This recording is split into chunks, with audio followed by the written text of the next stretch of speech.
Hey, Governor Snyder. My name is Andrew Kreitz. I'm a reporter with MLive.com and the Grand Rapids Press. Thanks for taking my question.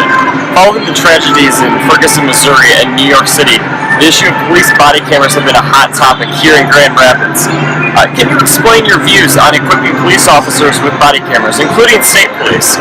And what do you make of a proposed trial of body cameras here in Grand Rapids? Finally, one more question for you. What can be done to strengthen relationships between police officers and the communities they serve? Thanks.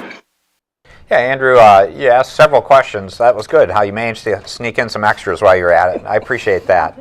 If you stop and look at it, though, I'm going to sort of reverse the order of how you approached it, because when you talk about body cams, that's very much a personal level issue. That's a tool.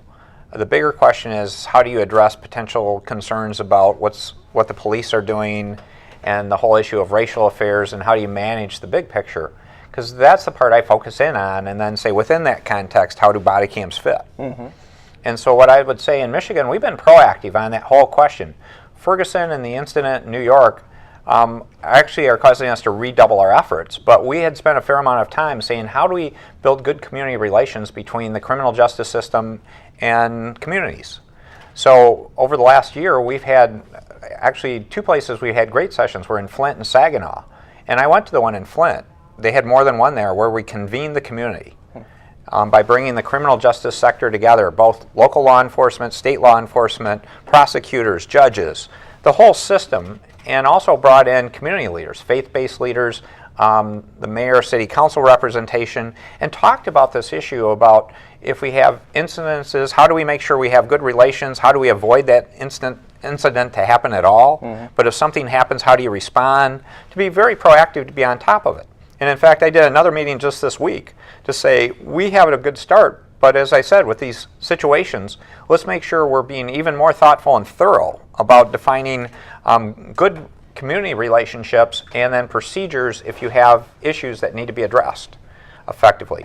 Now, within the context of all of that, body cams fit in particular. I'm supportive of the concept. I think they're relatively new. I view it as largely a local decision or a jurisdictional decision about what they want to do.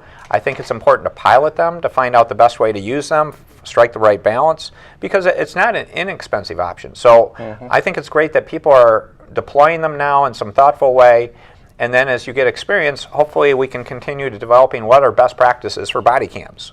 And I'll give you an illustration. One of the questions we've got, not from law enforcement, but from citizens, is what do you do when you're in someone's home and you've got a body cam on, or you're dealing with a domestic dispute? Sure. There's actually cases where the citizens want you to turn it off. But how do you make sure you're recording, making a record of that right? So this is where, as we get experience, I think we can work through these issues appropriately, and I would expect to see more use of body cams. Sure. From a state police level, though, do you want to see it piloted at the local level first? State police has already been doing some work. Yeah. Okay.